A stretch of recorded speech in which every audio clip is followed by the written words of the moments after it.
All right, so we've got a whole stack of materials here, all about public interest litigation in India. AR. PIL, right? Yeah. And it seems like you're really trying to get a good grasp on this. Indeed. I'm guessing this isn't just, for fun, right? This is probably for something a little more serious. It is. Like maybe the UPSC exam. That's a very good guess. Well, you've come to the right place. You have. Because we're going to take a deep dive into PIL, figure out how it works, look at some important cases. Absolutely. And who knows, maybe we'll even find out some surprising stuff along the way. I think we will. Ready to jump in? Absolutely. Let's do it. Okay, great. So first of all, I think there's a common misconception that PIL is just an Indian thing. Right. But it actually got its start somewhere else, right? It did. Where did PIL come from? It actually originated in the United States. Really? Yeah, back in the 1960s. Wow. And it was really designed to help groups who were being left out by the normal court system. Okay, so who are we talking about? What kind of groups? So think environmentalists, consumers, minorities. Oh, I see. People who weren't really getting a fair shake in the legal system. So, okay, so it started in the U.S. in the 60s, but then how did it make its way to India and become such a big deal here? Well, that's where two very important figures come in, Justice V.R. Krishna Iyer and Justice P.N. Bhagwati. Okay. In the early 1980s, they saw how powerful PIL could be, especially in India. They adapted it to fit the Indian context, and, well, you could say they sparked a legal revolution. A legal revolution. Yeah, it really was. So I can already see that PIL is more than just like a normal lawsuit. It is. It's something much bigger. Absolutely. So what makes PIL different? Well, for starters, it completely changes the traditional idea of locus standi. Locus standi. Yeah. In the past, only the person directly affected by an issue could file a lawsuit. Right. But PIL changes that. Now, anyone who's concerned about the public good can step up and fight for those who can't fight for themselves. So it's about issues that affect a whole community, maybe even the whole country, not just one person. Exactly. That's really powerful. It is. And that's where the name public interest litigation comes in, right? Exactly. It's about protecting what the Supreme Court calls the public interest and the general interest. No, and I bet that definition is going to be on the UPSC exam. It very well could be, so pay attention.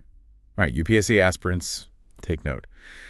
But even beyond the legal terms, yes, what I find really interesting is how PIL gives ordinary people a way to make a difference. Absolutely. It's like giving them a voice in how their society works. It's about empowering citizens to become agents of change. That's a great way to put it. And that's a big difference between PIL and regular lawsuits. Okay, so what's the goal then, if it's not just about winning a case?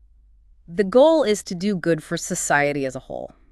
And you were saying earlier that it's more collaborative. It is. How so? Well, you have the person who filed the PIL, you have the government, and you have the court. And ideally, they're all working together to make things better for the people who need help the most. So the court actually plays a bigger role in these cases, right? It's a much more active role, that's for sure. Not just interpreting the law, but actually trying to solve problems. Exactly. That's a pretty big departure from the traditional way of doing things. It is, and it's been really crucial in driving social change in India. So now I'm curious about what kinds of cases actually qualify for PIL in India. Okay. What falls under this public interest umbrella? Well, the scope is really broad because India faces a lot of different challenges. Right. We're talking bonded labor, neglected children, violence against women, environmental pollution, worker exploitation. These are all issues that PIL has helped address. Those are some serious problems. They are. But it's encouraging to know that PIL can be used to tackle them head on. It's been a powerful tool, for sure. Do you have any specific examples of cases that really show the impact of PIL? Absolutely. One that comes to mind is a case from 1984 called Bandhur Mukti Morcha versus Union of India. Okay.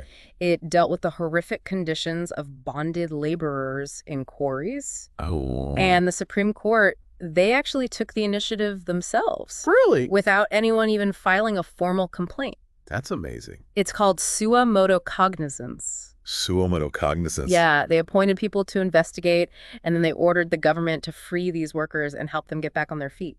So the court basically stepped in and said, this is wrong, and we're going to do something about it. Exactly. That's the power of PIL. It gives a voice to those who are often ignored. Precisely. And did this case have a lasting impact? It did. It led to much stricter laws and more awareness about bonded labor all across India. Wow. So it wasn't just a legal win. It was a real change for the better. Exactly. And that's what makes PIL so important. So powerful. It can bring about real social change. Do you have any other examples like that? Cases that show how PIL has made a difference? Definitely. There's another one from 1996, Sheila Barse versus Union of India. Okay. This one was about the terrible conditions children were facing in jails. Oh, no. A journalist, Sheila Barse, filed this PIL. Wow. And it led to some major changes. Like what? Well, for one, they created special juvenile justice boards and separate detention centers just for kids. Oh, that's so important. It was a huge step forward in recognizing that children have different needs and rights within the legal system. It's amazing how PIL has been used to protect the most vulnerable people in society. It really is. But I'm sure there are rules in place to make sure PIL isn't misused, right? You're absolutely right. Because it's such a powerful tool. It is, and that's why the Supreme Court has set up guidelines to make sure PIL is used responsibly and for the right reasons. That makes sense. They want to protect the integrity of this legal tool. Right, because we wouldn't want PIL to lose its credibility. Yeah, exactly. We'll dive into those guidelines and the principles behind them in the next part of our deep dive. This is fascinating stuff. I can't wait to learn more. For those of you listening, we'll be back shortly to explore even more about how PI works in practice and its impact on different aspects of Indian society. Stay tuned. So before we move on, I think it's really important to emphasize what we talked about earlier. Okay. About the Supreme Court being very careful to prevent PIL from being misused. Right. It's not just about having good intentions. Yeah. They've put specific guidelines in place to make sure PIL is really used for genuine social change. That makes a lot of sense. I mean, it's like having a powerful tool. It is. You have to be careful with it. Absolutely. So what are some of these guidelines? Well, one of the key ones is verifying the petitioner's credentials. Okay, so checking who's actually filing the PIL. Exactly. They want to make sure this person or organization is really acting in the public interest. Right, not just trying to use PIL for their own personal gain. Exactly. No hidden agendas. No settling personal scores. Right. PIL is not for that. So the court really scrutinizes those who are filing. They do, and they also look very closely at the petition itself. What are they looking for? Evidence. Okay, to back up the claims. Exactly. They want to see facts, not just accusations. It has to be based on something solid. Absolutely. The claims have to have a strong legal basis. It can't just be speculation or rumors. No, not at all. PIL has to be rooted in reality. It does. And to make it even clearer, that PIL is serious business. Okay. The court has made it clear that if you file a frivolous or malicious PIL, you could face some serious penalties. Like what kind of penalties? Hefty fines, for example. Wow, so they really mean business. They do. PIL is not a game. It's about addressing real problems that affect people's lives. Right. It's a tool to be used for good. Exactly. Now, you mentioned earlier that the court has to walk a fine line when it comes to PIL. Yes. Can you explain that a little more? Sure. One of the fundamental principles behind PIL is to make it easier for people to approach the court. Okay, so relaxing the rules a bit. Exactly. But this has to be balanced with another important principle.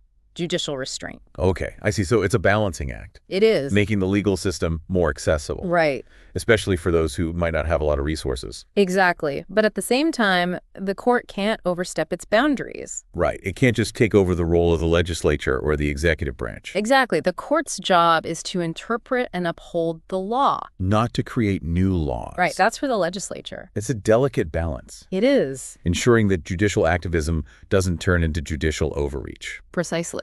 Do you have any examples of how these principles have played out in real cases? Absolutely. Let's take a look at a landmark case from the 1990s, MC Mehta versus Union of India. Okay. It's often called the oleum gas leak case. The oleum gas leak case. Yeah, it involved dangerous industries operating really close to residential areas in Delhi. Oh, that sounds like a recipe for disaster. And it was. Unfortunately, there was a major oleum gas leak from a fertilizer factory. Oh, no. It caused a lot of panic and really highlighted the need for regulations. Right, to protect the environment and public health. Exactly. So the court had to respond. What did they do? Well, they took a very bold step. They invoked the principle of absolute liability. Absolute liability. Yes. It means that industries are completely responsible for any environmental damage they cause. Regardless of whether they meant to cause it or not. Exactly. The court basically said, if you're doing something risky, you're on the hook for any harm that comes from it. That's a powerful message. It was, and it changed environmental law in India forever. So the oleum gas leak case had a ripple effect. It did. Leading to stricter rules for industries. Absolutely.